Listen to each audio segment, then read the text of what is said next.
Hello everyone. हम जो अपने जीएस के 1000 क्वेश्चंस की सीरीज स्टार्ट कर रखी है उसी को कंटिन्यू करते हुए आज आगे कुछ साइंस के क्वेश्चन है वो सोल्व करने वाले हैं। आपके जो एग्जाम है उसकी डेट्स आ चुकी है 15 फेब टू 19 फेब तक आपका एग्जाम होना है, तो ये मान के चलो आपके पास सिर्फ 19 डेज बचे हैं। तो अपनी प्रिपरेशन को अच्छे से कंटिन्यू रखो। अभी हमें करने हैं साइंस के एमसीक्यू सोल्व, तो स्टार्ट करते हैं। फर्स्ट क्वेश्चन है हमारे पास, starfish belong to the phylum. Starfish है वो कौन से फ्लोएम से बिलोंग करती है वो हमें यहाँ पर बताना है। तो फर्स्ट ऑप्शन है इकाइनोडर्मेटा, सेकंड है एनिलिडा, थर्ड है ओरिफेरा एंड फोर्थ है निमेटोड। तो जो स्टारफिश है ये कौन से फ्लोएम से बिलोंग करेगी, वो होता है इकाइनोडर्मेटा। इकाइनोडर्मेटा जो फ्लोएम है उससे उस ग्रुप से स्टारफिश है वो बिलोंग करती है। नेक्स्ट क्वेश्चन अपने पास, amphibian and most reptiles have. Amphibian और रेप्टाइल्स है उनके अंदर कितने चैम्बर हार्ट प्रेजेंट होता है वो हमें यहाँ पर बताना है। तो फर्स्ट ऑप्शन है सिंगल चैम्बर्ड हार्ट, सेकंड है 3 chambered heart and C option है 2 chambered heart and fourth option है हमारे पास 4 चैम्बर हार्ट। तो हमें पता है कि भाई एम्फीबियन जो पानी में भी रह सकते हैं, जो वाटर में भी रह सकते हैं, और रेप्टाइल्स जो रेंग कर चलते हैं, इन ऑर्गेनिजम्स में 3 चैम्बर हार्ट प्रेजेंट होता है। तो आंसर हो जाएगा हमारा 3 चैम्बर हार्ट। और 4 चैम्बर हार्ट की बात करें तो जो जितने भी मैमल्स होते हैं उनके अंदर 4 चैम्बर हार्ट प्रेजेंट होता है, और 2 चैम्बर हार्ट जो फिशिज होती है उनके अंदर प्रेजेंट होता है। हमें हमसे पूछा गया एम्फीबियन एंड रेप्टाइल्स का, तो एम्फीबियन एंड रेप्टाइल्स के अंदर 3 चैम्बर हार्ट प्रेजेंट होता है। नेक्स्ट क्वेश्चन है, which is the only bird that fly backward. कौन सा बर्ड है जो कि पीछे की तरफ से मतलब उड़ेगा, पीछे की ओर उड़ेगा, मतलब जब वो फ्लाई कर रहा है उस टाइम वो अपोजिट डायरेक्शन में फ्लाई कर रहा है। तो कौन सा बर्ड होगा इनमें से वो हमें यहाँ पर बताना है। तो फर्स्ट ऑप्शन है हमारे पास हुमिंग बर्ड, सेकंड है कीवी, थर्ड है एल्बोट्रोस एंड फोर्थ है ईगल।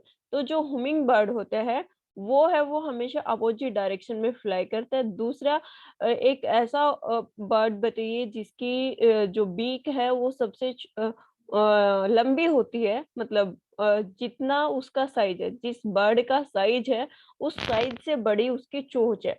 मतलब पक्षी है उसका पूरा शरीर है उससे बड़ी उसकी चोंच है, तो उसमें भी क्या आएगा, हुमिंग बर्ड। ये पूछ लिया जाए और स्मॉलेस्ट बर्ड पूछ लिया जाए तो वो भी कौन होगा, हुमिंग बर्ड। इसको गुंजन बर्ड भी बोला जाता है हिंदी में, गुंजन बर्ड।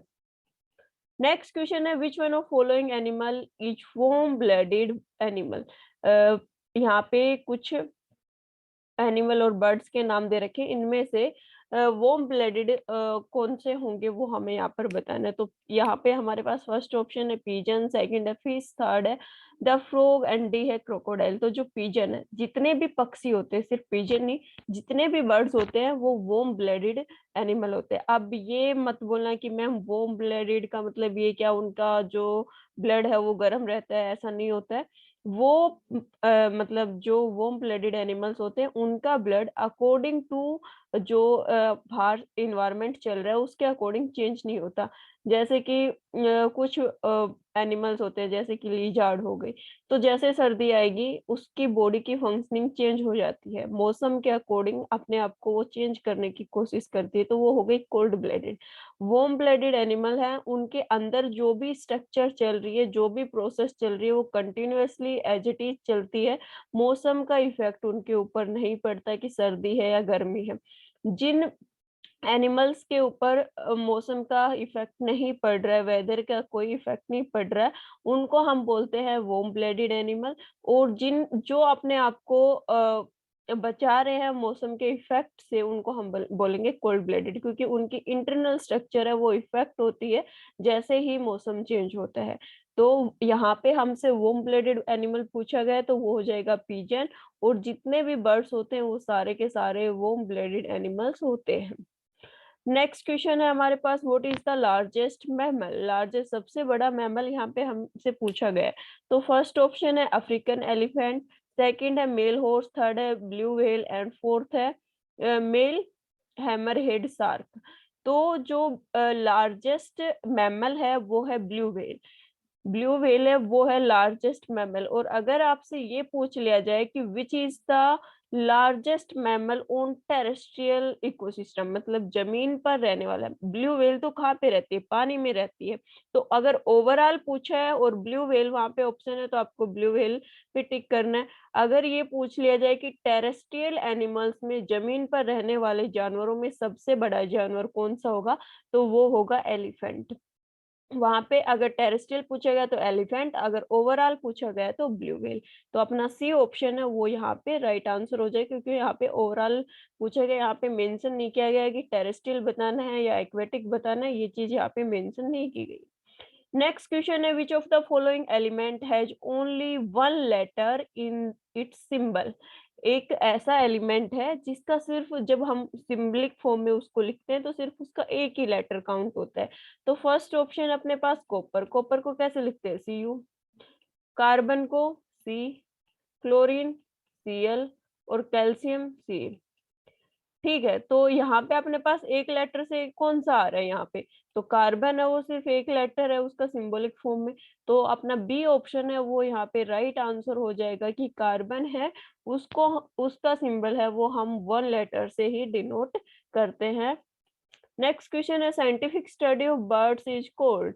जो बर्ड्स हैं उनकी साइंटिफिक स्टडी करते हैं उसको हम क्या बोलेंगे, लिम्नियोलॉजी बोलेंगे या फिर हर्पिटोलॉजी बोलेंगे या मेलाइकोलॉजी बोलेंगे और ऑर्निथोलॉजी बोलेंगे। तो बर्ड्स की साइंटिफिक स्टडी को बोला जाता है ऑर्निथोलॉजी। ऑर्निथोलॉजी से डी ऑप्शन है वो हमारा यहाँ पे राइट आंसर हो जाएगा। नेक्स्ट क्वेश्चन है which base is present in RNA instead of thymine. ये क्वेश्चन इंपॉर्टेंट है भाई। यहाँ से क्वेश्चन मतलब डीएनए के जो चार कंपोनेंट है उनके बारे में पूछ लिया जाता है, आरएनए के कंपोनेंट पूछ लिया जाता है, या फिर जैसे यहाँ पे पूछा गया है कि आरएनए में थायमिन की जगह कौन सा जो बेस है वो प्रेजेंट होगा, या फिर ऐसे पूछ लिया जाए कि जो डीएनए है उसमें यूरेसिल की जगह कौन सा प्रेजेंट होगा। तो पहले डीएनए की फुल फॉर्म क्या होती है, डीऑक्सी राइबोन्यूक्लिक एसिड, इसको जेनेटिक मटेरियल भी बोला जाता है। और आरएनए की फुल फॉर्म होती है राइबोन्यूक्लिक एसिड। दोनों ही एक बहुत इंपॉर्टेंट कंपोनेंट है, प्रोटीन से इनकी फॉर्मेशन होती है। ठीक है, और इसके अलावा जो डीएनए के अंदर चार ग्रुप प्रेजेंट होंगे, जो उसका डबल हेलिक्स स्ट्रक्चर होगी, डीएनए की स्ट्रक्चर कुछ इस टाइप से होती है। और यहाँ पर वो जो जीन्स प्रेजेंट होते हैं उन बेसिस की बात करें, जो जीन्स प्रेजेंट होते हैं उन बेसिस की बात करें, तो डीएनए में प्रेजेंट होता है एडेनिन। एडेनिन की जो बॉन्डिंग है वो होती है थायमिन के साथ। और जो ग्वानिन होता है जी, इसकी होती है साइटोसिन के साथ। यहाँ पे ट्रिपल बॉन्ड आएगा, एडेनिन और थायमिन के बीच में डबल बॉन्ड आता है हमेशा डीएनए में। और जो ग्वानिन है और साइटोसिन है, इनके बीच में ट्रिपल बॉन्ड आता है। ये हो गया डीएनए का। डीएनए के अंदर बेस प्रेजेंट है एडेनिन थायमिन ग्वानिन साइटोसिन। अब बात करें आरएनए की, तो आरएनए की जो स्ट्रक्चर है वो सिंगल हेलिक्स होती है, कुछ इस टाइप की स्ट्रक्चर प्रेजेंट होती है आरएनए की, सिंगल हेलिक्स स्ट्रक्चर प्रेजेंट होती है। इस पे जो जीन्स प्रेजेंट होंगे वो कौन कौन से होंगे, ए और यू। ए मीन्स एडेनिन, और थायमिन की जगह कौन आ जाएगा, यूरेसिल। थायमिन की जगह आ जाता है यहाँ पे यूरेसिल। और जी और सी वो तो सेम ही रहेंगे। तो एडेनिन के साथ आरएनए में कौन बॉन्ड करता है, यूरेसिल करता है, डीएनए में थायमिन करता है। ये चीज आरएनए डीएनए की फुल फॉर्म पूछ सकता है, which is the genetic material, ये पूछ सकता है। इनके चारों बेस पूछ सकता है, इनकी फुल फॉर्म पूछ सकता है। इसके अलावा नेक्स्ट जनरेशन में जो क्या ऐसी कौन सी चीज है जो पास होगी जिससे हम अपने पेरेंट्स से रिजेंबल करते हैं, डीएनए होता है। इसके अलावा और क्या पूछ सकता है कि भाई इनके बीच में बॉन्डिंग बन रही है, कि ए और टी के बीच डबल बॉन्ड बन रहा है, जी और सी के बीच ट्रिपल बॉन्ड बन रहा है, ये पूछ सकता है। स्ट्रैंड कितने हैं, डीएनए के अंदर डबल हेलिक्स स्ट्रक्चर होती है, आरएनए के अंदर सिंगल हेलिक्स स्ट्रक्चर होती है। डीएनए का जो डबल हेलिक्स स्ट्रक्चर है किसने दी थी, वॉटसन एंड क्रिक ने दी थी। तो ये सारे क्वेश्चन आपसे पूछे जा सकते हैं, तो थोड़ा ध्यान से इसको कवर कर लेना। नेक्स्ट क्वेश्चन अपने पास, how many litres in a barrel? एक बैरल के अंदर कितने लीटर्स होते हैं? बैरल है वो वॉल्यूम को मेजर करने के लिए, वॉल्यूम को मेजर करने के लिए यूनिट यूज की जाती है। तो बैरल के अंदर कितने लीटर्स होंगे वो हमें यहाँ पर बताना है। तो 1 बैरल इक्वल्स टू होते हैं 159 लीटर। 1 बैरल इक्वल्स टू 159 किस लिए यूज किया जाता है? वॉल्यूम, आयतन को मेजर करने के लिए इसका यूज किया जाता है। नेक्स्ट क्वेश्चन है, the lead element is expressed by chemically symbol. Lead को, जो लेड एलिमेंट है उसको हम किस फॉर्म में, सिंबलिक फॉर्म इसकी बतानी है। तो La होगी या Pa होगी या Pb होगी या Pd होगी। तो लेड को किससे मेजर करते हैं? लेड को हम Pb से मेजर करते हैं, सॉरी मेजर नहीं, डिनोट करते हैं। इसका डिनोटेशन होगा Pb। नेक्स्ट क्वेश्चन है, which is the largest cell organelle present in a cell? सबसे बड़ा सेल ऑर्गेनल एक सेल के अंदर कौन सा होगा? सेल के जो ऑर्गेनल्स होते हैं, जो पार्ट्स होते हैं एक सेल के, उसके अंदर सबसे बड़ा ऑर्गेनल कौन सा है वो बताना है। एंडोप्लाज्मिक रेटिकुलम होगा या फिर न्यूक्लियस या फिर गोल्गी या फिर माइटोकॉन्ड्रिया। तो जो न्यूक्लियस होता है वो लार्जेस्ट सेल ऑर्गेनल होता है किसका? सेल का, ठीक है। सेल का largest cell organelle is nucleus. And अगर पूछ लिया जाए आपसे कि smallest cell organelle in a cell, तो वो हो जाएगा राइबोसोम। राइबोसोम का निक नेम दिया गया है protein factory of the cell, क्योंकि राइबोसोम है वो क्या काम करता है, जो प्रोटीन सिंथेसिस होती है सेल के अंदर वो सारी की सारी राइबोसोम करता है। न्यूक्लियस है वो डीएनए, जो जेनेटिक मटेरियल है वो कंसिस्ट करता है। तो largest cell organelle nucleus, smallest cell organelle ribosome. Next question हमारे पास, the cell theory does not apply to which of following? Cell theory है वो कौन से जो ये अपने पास ऑर्गेनिज्म दे रखे इनके ऊपर अप्लाई नहीं होती, वो हमें यहाँ पर बताना है। तो बैक्टीरिया या फंगी, एल्गी, वायरस। तो एल्गी, सॉरी, वायरस के ऊपर सेल थ्योरी अप्लाई नहीं होती, क्योंकि सेल थ्योरी में क्या बताया गया है कि हर एक ऑर्गेनिज्म के बाहर सेल मेम्ब्रेन प्रेजेंट होगी, लेकिन ऐसा तो कुछ होता नहीं वायरस में। वायरस में तो सेल मेम्ब्रेन होती नहीं है। तो ये जो सेल थ्योरी है वो किस पे अप्लाई नहीं हो रही? वायरस के ऊपर अप्लाई नहीं होती। डी ऑप्शन हमारा यहाँ पे राइट आंसर हो जाएगा। नेक्स्ट क्वेश्चन अपना, the solution turn red litmus blue, the pH of solution is. देखो क्या बता रहे हैं कि रेड लिटमस है वो ब्लू में कन्वर्ट हो रहा है। तो रेड लिटमस ब्लू में कन्वर्ट होता है तो वो किससे? 7 to 14 वाली रेंज में कन्वर्ट होता है, क्योंकि बेस बनाने के लिए किस रेड बेस को हमें देखना है, तो उसके लिए हम रेड लिटमस पेपर का यूज करेंगे, जो कि बेसिक सॉल्यूशन उसमें डुबोते ही कैसा ब्लू कलर का हो जाएगा। एसिडिक के लिए ब्लू लिटमस पेपर लेते हैं, ब्लू लिटमस पेपर को रेड में कन्वर्ट करना है, और इसकी रेंज कितनी होती है? 0 to 7, ठीक है। और 7 जो मेन रेंज है 7 ये वाली, तो ये तो किस क्या माना जाता है? न्यूट्रल। यहाँ पे 6 तक आएगा, यहाँ पे 8 to 14 आएगा। 7 है वो न्यूट्रल हो जाता है। तो रेड लिटमस पेपर ब्लू में कन्वर्ट हो रहा है, तो वो उस सॉल्यूशन का पीएच लेवल कितना होगा? हमारे पास ऑप्शन फर्स्ट दे रखा है 7, तो ये नहीं होगा। 7 तो न्यूट्रल होता है, ना बेसिक होता है ना एसिडिक होता है। 1 एसिडिक में आएगा और 5 भी एसिडिक में आएगा, तो ऑप्शन हो जाएगा नन ऑफ दीज। क्योंकि 8 to 14 की रेंज होती तो हम यहाँ पे मान के चलते कि रेड लिटमस से ब्लू में कन्वर्ट हो रहा है, तो इसके बीच में उसकी रेंज आएगी। और यहाँ पे रेंज वो दे नहीं रखी, तो अपना ऑप्शन हो जाएगा कि भाई इनमें से कोई भी ऑप्शन नहीं है, none of these. Next question है, which of following disease is a genetic disorder? इनमें से कौन सी डिजीज है जो कि जेनेटिक डिसऑर्डर है? मतलब पेरेंट्स में वो डिजीज है तो उनकी जो नेक्स्ट जनरेशन होगी उनमें भी वो डिजीज ट्रांसफर होगी, वो हमें यहाँ पर बताना है। तो फर्स्ट ऑप्शन है हमारे पास थैलेसीमिया, सेकंड है अनीमिया, थर्ड है नाइट ब्लाइंडनेस और कैंसर। तो अनीमिया होती है हमारे पास आयरन की डेफिशिएंसी से, तो ये जेनेटिक नहीं होती, ऑप्शन गलत। नाइट ब्लाइंडनेस विटामिन ए की डेफिशिएंसी से, तो ये भी गलत, ये भी जेनेटिक नहीं। कैंसर है मल्टीपल डिवीजन हो जाता है सेल्स के अंदर, तो ये भी हो गई हमारी गलत। बच गई कौन? थैलेसीमिया। थैलेसीमिया में क्या होता है, जो हमारी ब्लड सेल्स होती हैं एक वो उनकी शेप है, जैसे कि रेड ब्लड सेल्स होती है वो राउंड शेप की होती है, लेकिन इनकी जो शेप है वो चेंज हो जाती है और जो ब्लड फ्लो हो रहा है वो कंटिन्यूअसली नहीं हो पाता, ब्लॉकेज होनी स्टार्ट हो जाती है और ये एक जेनेटिक डिजीज है, haemophilia and thalassaemia.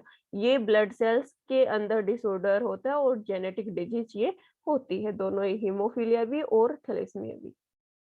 Next question अपने पास, what is the colour of octopus blood? Octopus blood का ब्लड होगा वो किस कलर का होगा वो हमें यहाँ पर बताना है। तो फर्स्ट ऑप्शन है रेड, सेकंड है ब्लू, थर्ड है रोज एंड फोर्थ है ब्लैक। तो जो ऑक्टोपस है उसका रेड सॉरी ब्लू कलर होता है, किसका? उसके ब्लड का। जो ऑक्टोपस का ब्लड होगा उसका कलर होगा ब्लू, बी ऑप्शन हमारा यहाँ पे राइट आंसर हो जाएगा। नेक्स्ट क्वेश्चन है, which of following cell present in human body does not have a nucleus? हमारी बॉडी के अंदर, ह्यूमन बॉडी के अंदर कौन सी सेल है जिसके अंदर न्यूक्लियस ही नहीं है, न्यूक्लियस प्रेजेंट नहीं है उसमें, विदाउट न्यूक्लियस उसकी फंक्शनिंग चल रही है? तो कौन सी सेल होंगी? फर्स्ट ऑप्शन है अर्थ्रोसाइट, सेकंड है नर्व सेल, थर्ड ऑप्शन है नॉन लीनियर नर्व फाइबर और व्हाइट सेल। तो जो अर्थ्रोसाइट्स क्या होती है? रेड ब्लड सेल्स जिनको हम बोलते हैं, उनका साइंटिफिक नेम है अर्थ्रोसाइट्स। तो आरबीसी का जो साइंटिफिक नेम है वो है अर्थ्रोसाइट्स। तो आरबीसी के अंदर न्यूक्लियस प्रेजेंट नहीं होता है, रेड ब्लड सेल्स में न्यूक्लियस प्रेजेंट नहीं होता है और इनका लाइफ स्पैन कितना होता है? 90 टू 120 डेज और 7 डेज में ये दोबारा से ओरिजिन हो जाती है रेड ब्लड सेल्स और इनके अंदर न्यूक्लियस भी अब्सेंट होता है। तो ऑप्शन ए है वो हमारा राइट आंसर हो जाएगा कि जो एरिथ्रोसाइट्स है, रेड ब्लड सेल्स है, आरबीसी है ब्लड के अंदर, उसमें न्यूक्लियस प्रेजेंट नहीं होता है। नेक्स्ट क्वेश्चन है, the weight of an object is 6000 newton on earth. Earth पे एक ऑब्जेक्ट का वेट कितना दे रखा है? 6000 न्यूटन दे रखा है। What will be its weight on the moon surface? Moon के ऊपर इसका सरफेस कितना होगा? तो हमें पता है जब हम इस चीज को मेजर करते हैं तो 1/6 से मेजर करते हैं कि भाई अर्थ के ऊपर किसी चीज का वेट अगर 6 केजी है तो मून पे उसका वेट 1 केजी होगा। अब हमारे पास कितना दे दिया? 6000। तो यहाँ पे 6000 ले लो, 6 की जगह हो जाएगा 6000। 6000 हो तो इसका 6000 का क्या आ जाएगा? 1000। अगर अर्थ पे 6000 है तो मून पे 1000 हो जाएगा, 1000 न्यूटन। तो डी ऑप्शन है वो हमारा यहाँ पे राइट आंसर होगा। नेक्स्ट क्वेश्चन है, which of following term is related to the thermal effect of electric current? कौन सी टर्म है जो कि इलेक्ट्रिक करंट के थर्मल इफेक्ट को शो करेगी? कौन सी टर्म है इनमें से? ओम्स लॉ है, फैराडे है, न्यूटन है या जूल है? इनमें से कौन सी है जो कि इस चीज से रिलेट करती है, thermal effect of electric current से रिलेट करती है? वो हमें यहाँ पर बताना है। फर्स्ट ऑप्शन है ओम्स लॉ, सेकंड है फैराडे एंड थर्ड है न्यूटन्स लॉ, डी ऑप्शन है जूल्स लॉ। तो जो जूल्स लॉ है वो रिलेट करता है किससे? Thermal effect of electric current. तो डी ऑप्शन है वो हमारा यहाँ पे हो जाएगा राइट आंसर। नेक्स्ट क्वेश्चन है, विच ऑफ फॉलोइंग है zero electron affinity in the periodic table? हमसे यहाँ पे क्या पूछा गया? जीरो इलेक्ट्रॉन एफिनिटी सबसे ज्यादा किसकी होती है? फ्लोरीन की होती है। सबसे ज्यादा इलेक्ट्रॉन एफिनिटी किसकी होती है? फ्लोरीन की होती है। यहाँ पे क्या पूछा गया? जीरो पूछा गया। तो कौन से एलिमेंट्स होते हैं, कौन से ग्रुप के? एथिलीन ग्रुप के जो इनर्ट गैसेज होती है उनकी जीरो एफिनिटी होती है। क्यों होती है? क्योंकि एक सेल में उनके पास 8 है, दूसरी में 8 और तीसरी में भी 8। उनकी जो इलेक्ट्रॉनिक कॉन्फ़िगरेशन होती है वो ये होती है 288, क्योंकि उनका नंबर 18th ग्रुप से रिलेट करते हैं। तो ये वाली कॉन्फ़िगरेशन होगी। उनकी आउटर मोस्ट सेल है वो क्या होती है? कंप्लीट फिलअप होती है। तो अपने पास ऑप्शन क्या-क्या दे रखे? Radium, oxygen, nitrogen, radon. तो हमें पता है कि रेडॉन है वो किसका पार्ट है? इनर्ट गैसेज का पार्ट है। तो जीरो इलेक्ट्रॉन एफिनिटी यहाँ पे किसकी हो जाएगी? रेडॉन की हो जाएगी। अगर हाईएस्ट इलेक्ट्रॉन एफिनिटी पूछ ले तो वो होती है फ्लोरीन की।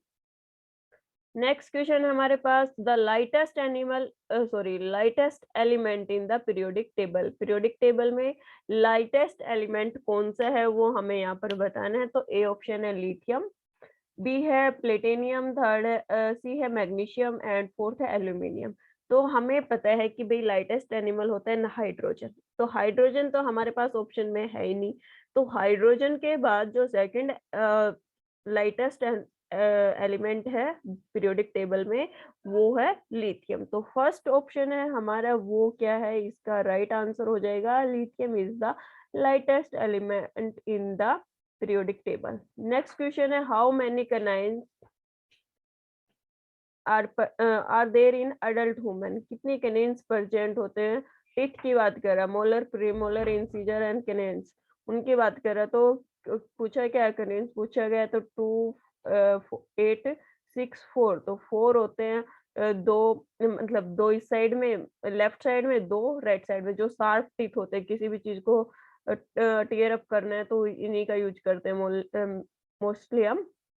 तो फोर्थ जो अपना डी ऑप्शन है 4, ये इसका राइट आंसर। कितने कैनाइन्स प्रेजेंट होते हैं? 4 प्रेजेंट होते हैं हमारे एक अडल्ट ह्यूमन बीइंग के अंदर।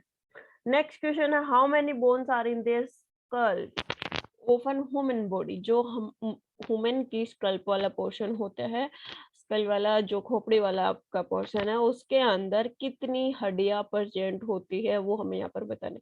तो फर्स्ट ऑप्शन 8, सेकंड है 29, थर्ड है 30 एंड फोर्थ है 34। तो जो स्कल वाला पोर्शन होता है ह्यूमन का, उसमें 29 बोन्स प्रेजेंट होती है। 29 बोन्स प्रेजेंट होते हैं। अपना फेशियल एरिया और हेड वाला एरिया, ये कंप्लीट नेक से ऊपर का एरिया होता है वो कंप्लीट इंक्लूड होता है इसके अंदर, और 29 बोन्स यहाँ पे प्रेजेंट होती है। नेक्स्ट है, the colour of eyes depend upon the pigment present in. हमारी आइज का कलर कैसा होगा ये एक पिगमेंट पे डिपेंड करता है, और वो पिगमेंट किसके अंदर प्रेजेंट होता है, आइज के कौन से पार्ट में वो पिगमेंट प्रेजेंट होता है जो कि इस कलर को मतलब किस टाइप का कलर हमारी आइज का होगा वो उस पर डिपेंड करेगा। तो फर्स्ट है कॉर्निया, सेकंड आइरिस, थर्ड है रोड्स एंड फोर्थ है कोन्स। तो जो आइरिस होता है, आइरिस के अंदर पिगमेंट प्रेजेंट होता है, और वो शो करेगा कि हमारी आइज का कलर कैसा है, ब्लैक है, ब्राउन है, किस टाइप का कलर है, वो किस पे डिपेंड करता है। आइरिस के अंदर पिगमेंट प्रेजेंट होता है, उसके ऊपर डिपेंड करेगा कि हमारी आइज का कलर कैसा होगा। नेक्स्ट क्वेश्चन है हमारे पास, what gas smell of rotten egg? कौन सी गैस है जिसकी सड़े हुए एग से, जो रोटन एग से स्मेल आती है, ऐसी स्मेल आएगी? तो H2S, NO2, SO2 या फिर N2O। तो जो H2S है, हाइड्रोजन सल्फाइड है, उससे स्मेल आती है। वो कैसी होती है? एक रोटन एग से जो स्मेल आ रही है उसके जैसी स्मेल इसकी होती है। नेक्स्ट क्वेश्चन है, what is the number of true ribs in human body? Human body के अंदर ट्रू रिब्स कितनी होती है? तो पहले ये समझ लो कि ट्रू रिब्स होती क्या है। Overall 24 ribs present, 12 pair of ribs present होते हैं हमारी बॉडी के अंदर। ये पूरे के पूरे कितने हैं? 12 रिब्स प्रेजेंट होते हैं, मतलब 12 पेयर ऑफ रिब्स प्रेजेंट होते हैं। इसमें से ट्रू रिब्स कौन से होंगे? जो कि जो हमारा स्ट्रेनम, जो चेस्ट बोन है, इसके साथ अटैच है, उनको हम क्या बोलते हैं? उनको हम बोलते हैं ट्रू रिब्स। तो कितनी है? 1 2 3 4 5 6 और 7। कितनी रिब्स हमारी स्ट्रेनम से अटैच है, चेस्ट बोन से अटैच है? वो है 7। तो ट्रू रिब्स एक साइड 7, दूसरी साइड 7, तो टोटल रिब्स कितनी हो गई? 14। जो ट्रू रिब्स कौन सी होंगी? जो चेस्ट बोन होती है, स्ट्रेनम जिसको बोलते हैं, उससे ज्वाइंट होती है, उन रिब्स को हम क्या बोलते हैं? ट्रू रिब्स बोलते हैं। और वो कितनी होती है? 7 पेयर होते हैं। मतलब कितना हो जाएगा 7 पेयर? 14, 14 हो जाएगा। अरे एक लेफ्ट साइड में एक राइट साइड में, कितना हो जाएगा? 14। तो कितनी ट्रू रिब्स प्रेजेंट होंगी? जो पसलियां हैं हमारी, उनके बारे में बात करें तो 14 ट्रू रिब्स यहाँ पे प्रेजेंट होंगी जो चेस्ट बोन से अटैच होती है। नेक्स्ट क्वेश्चन हमारे पास, which of following is a vestigial organ? कौन सा ऑर्गन है जिसको वेस्टिजियल ऑर्गन, मतलब वेस्टिजियल ऑर्गन कौन से होते हैं? जो हमारे एंसेस्टर में उस ऑर्गन का यूज था। मतलब जो हमारे एंसेस्टर जो आदिवासी थे, उनके अंदर जो अर्ली ह्यूमन था उसमें यूज़फुल थे, लेकिन आज के टाइम में वो ऑर्गन यूज़फुल नहीं है। उन ऑर्गन्स को हम बोलते हैं वेस्टिजियल ऑर्गन। हमारी बॉडी में प्रेजेंट है लेकिन यूज़ नहीं है, उसका कोई काम नहीं, बस वो एक साइड में पड़ा है। तो उन ऑर्गन्स को हम बोलते हैं वेस्टिजियल ऑर्गन। तो कौन-सा ऑर्गन है जो वेस्टिजियल ऑर्गन है? फर्स्ट ऑप्शन है हमारे पास हार्ट। हार्ट के बिना तो हमारा काम ही नहीं चलेगा, पूरी फंक्शनिंग इसी पे। किडनी, इसके बिना भी काम नहीं चलेगा, फिल्ट्रेशन का काम यही कर रही है। लंग्स, रेस्पिरेशन का काम यही कर रही है। तो बच गया कौन? अपेंडिक्स। अपेंडिक्स है, ये पहले यूज़फुल होता था क्योंकि पहले जो अर्ली ह्यूमन था वो रॉ फूड खाता था और उसमें सेलुलोज की अमाउंट बहुत ज़्यादा होती थी, उसके डाइजेशन के लिए अपेंडिक्स की ज़रूरत पड़ती थी। कच्चा फूड खा रहा है, उसमें सेलुलोज की अमाउंट ज़्यादा होती थी, उसके डाइजेशन के लिए अपेंडिक्स की ज़रूरत पड़ती थी। लेकिन आज के टाइम में रॉ फूड है वो हम बहुत ही कम लेते हैं। वो जो रॉ फूड हम ले रहे हैं जिसमें सेलुलोज प्रेज़ेंट है वो हमारी स्मॉल इंटेस्टाइन में ही उसका डाइजेशन हो चुका होता है। तो अपेंडिक्स है वो एक वेस्टिजियल ऑर्गन है हमारी बॉडी में। ये किसी काम का नहीं होता, बस ये एक प्रूफ की तरह काम कर रहा है कि हाँ भाई मैं पहले प्रेज़ेंट था, आज मेरा कोई काम नहीं, पहले मेरा भी कोई काम हुआ करता था। तो वेस्टिजियल ऑर्गन है, कौन-सा हो जाएगा? अपेंडिक्स है, वो हो जाएगा। पहले ये यूज़फुल होता था, आज के टाइम में यूज़फुल नहीं होता है। नेक्स्ट क्वेश्चन है the main primary producer in marine environment. पहले तो मैराइन एनवायरनमेंट क्या होगा? जो वाटर के अंदर पूरा इकोसिस्टम वाला पार्ट चल रहा है, उसको बोलेंगे मैराइन एनवायरनमेंट। जो जीव-जंतु प्रेज़ेंट है पानी के अंदर, उनकी बात कर रहे हैं, उनका जो एनवायरनमेंट बनेगा, धरती पे जो जीव-जंतुओं का पर्यावरण है, उसको हम क्या बोलते हैं? Terrestrial environment. पानी के अंदर बन रहा है एक्वेटिक, एक्वेटिक में जो खारा पानी है उसमें बन रहा है उसको मैराइन बोल देंगे और जो साफ में बनेगा उसको फ्रेश वाटर बोल देंगे। तो मैराइन वो एनवायरनमेंट मतलब खारे पानी के अंदर जो समुद्री पानी है उसके अंदर एक पर्यावरण बन रहा है, वातावरण बन रहा है, उसको हम क्या बोलेंगे? उसमें क्या पूछा? Primary producer. प्रोड्यूसर के कौन होंगे जो अपना खाना खुद बनाएँगे, उनकी बात कर रहे हैं। तो कौन होगा प्राइमरी प्रोड्यूसर मेराइन एनवायरनमेंट में? तो वो देखना है हमें। फर्स्ट ऑप्शन है फाइटोप्लैंक्टन, सेकंड है सीवीड्स, थर्ड है सी एंजियोस्पर्म या फिर डी ऑप्शन है एक्वेटिक ब्रायोफाइट्स। तो फाइटोप्लैंक्टन्स क्या होते हैं? फाइटोप्लैंक्टन्स जो प्लांट प्रेजेंट होते हैं, किसके अंदर? पानी के अंदर। उनको हम क्या बोलते हैं? फाइटोप्लैंक्टन्स उनको बोलते हैं और हमें पता है कि प्रोड्यूसर की तरह काम कौन करते हैं? पौधे तो अपना खाना खुद बनाते हैं ना, सनलाइट का यूज़ करके, वाटर, कार्बन डाइऑक्साइड इन सब का यूज़ करके वो अपना खाना खुद बनाते हैं। तो यहाँ पे प्रोड्यूसर ही हमसे पूछा गया है तो प्राइमरी प्रोड्यूसर है वो हो जाएगा यहाँ पे फाइटोप्लैंक्टन्स। जो छोटे-छोटे पेड़-पौधे प्रेज़ेंट है पानी के अंदर, वो अपना फूड खुद प्रिपेयर करते हैं और फिर उनके ऊपर बाकी एक्वेटिक एनिमल्स हैं, वो डिपेंड करेंगे, स्मॉल फिश, लार्ज फिश, वो फिर पूरी एक फूड चेन की फॉर्मेशन यहाँ पे कर लेते हैं। ए ऑप्शन इसका राइट आंसर हो जाएगा। नेक्स्ट क्वेश्चन है the value of Planck's constant. Planck's constant की वैल्यू क्या होती है? तो क्या होगी? 6.62 इंटू 10⁻⁻34। बिल्कुल सिंपल सा क्वेश्चन है। तो बी ऑप्शन है वो इसका राइट आंसर हो जाएगा। The value of Planck's constant is 6.62 into 10⁻34। Next question according to Dalton's atomic theory the smallest invisible particle of matter are called. किसी एलिमेंट के अंदर जो सबसे छोटी यूनिट है वो क्या कहलाएगी? स्मॉलेस्ट पार्टिकल की बात करें, जो मैटर है उसके अंदर स्मॉलेस्ट पार्टिकल वो बताना है किसकी थ्योरी के अकॉर्डिंग? डाल्टन्स की थ्योरी के अकॉर्डिंग। तो फर्स्ट है मॉलिक्यूल, सेकंड है एटम, थर्ड है कंपाउंड, फोर्थ है एलिमेंट। तो क्या होगा? Atom. Atom is the smallest unit of a matter according to Dalton's atomic theory. तो बी ऑप्शन है वो हमारा राइट आंसर हो जाएगा कि एटम है वो सबसे छोटा अभिभाज्य कण है या फिर पार्टिकल है, इनविजिबल पार्टिकल है according to Dalton's atomic theory. B option है वो इसका राइट आंसर हो जाएगा। नेक्स्ट क्वेश्चन हमारे पास in which group would you place all organism which are multicellular with cell wall. तो फर्स्ट ऑप्शन है प्रोटिस्टा। तो प्रोटिस्टा है वो मल्टी सेलुलर नहीं होता और प्लांट प्लांट हाँ भाई मल्टी सेलुलर है। मोनेरा भी मल्टी सेलुलर नहीं होता। और एनिमलिया के अंदर एनिमल्स आते हैं तो वो भी मल्टी सेलुलर। अब यहाँ पे हमारे पास ऑप्शन हो गए दो, कि प्लांट भी है और एनिमलिया एनिमल्स भी है, वो भी मल्टी सेलुलर है। तो और क्या डिफरेंस यहाँ पे आइडेंटिफाई कर सकते हैं? सेल वॉल, जिसमें सेल वॉल प्रेजेंट है उसकी बात करें कि कौन से मल्टी सेलुलर ऑर्गेनिज्म है जिनमें सेल वॉल प्रेजेंट है, उसकी बात कर रहे हैं। तो हमें पता है कि एनिमल्स के अंदर सेल वॉल प्रेजेंट नहीं होती है। एनिमल्स के अंदर सिर्फ सेल मेम्ब्रेन होती है, सेल वॉल नहीं प्रेजेंट होती। प्लांट्स के अंदर सेल वॉल प्रेजेंट होती है। तो कौन सा ऑप्शन अपना सही हो जाएगा? बी ऑप्शन है वो इसका राइट आंसर हो जाएगा, कि प्लांट्स में सेल वॉल भी प्रेजेंट है, सेल मेम्ब्रेन भी। यहाँ पे मल्टी सेलुलर की बात करें तो प्लांट्स मल्टी सेलुलर ऑर्गेनिज्म भी है और प्लांट्स में सेल वॉल भी प्रेजेंट है। तो बी ऑप्शन है वो इसका राइट आंसर हो जाएगा।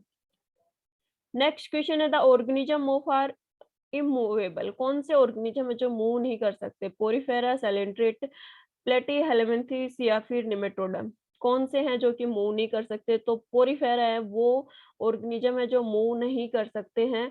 ये इमूवेबल इमोटाइल ऑर्गेनिजम्स होते हैं, अनडेवलप ऑर्गेनिजम्स होते हैं। नेक्स्ट क्वेश्चन है, आज के 35 क्वेश्चन आंसर है वो हमारे कंप्लीट हो गए हैं। नेक्स्ट क्लास में आगे इसी सीरीज को कंटिन्यू करेंगे। आज की क्लास में इतना ही। अगर वीडियो कुछ इंफॉर्मेटिव लगी तो प्लीज लाइक कर देना, और जो चैनल पे न्यू है वो चैनल को सब्सक्राइब कर लीजिए, ताकि जो भी वीडियो आगे अपलोड हो उसका नोटिफिकेशन आपको मिलता रहे। आज की क्लास में इतना ही। Thank you so much. Have a nice day.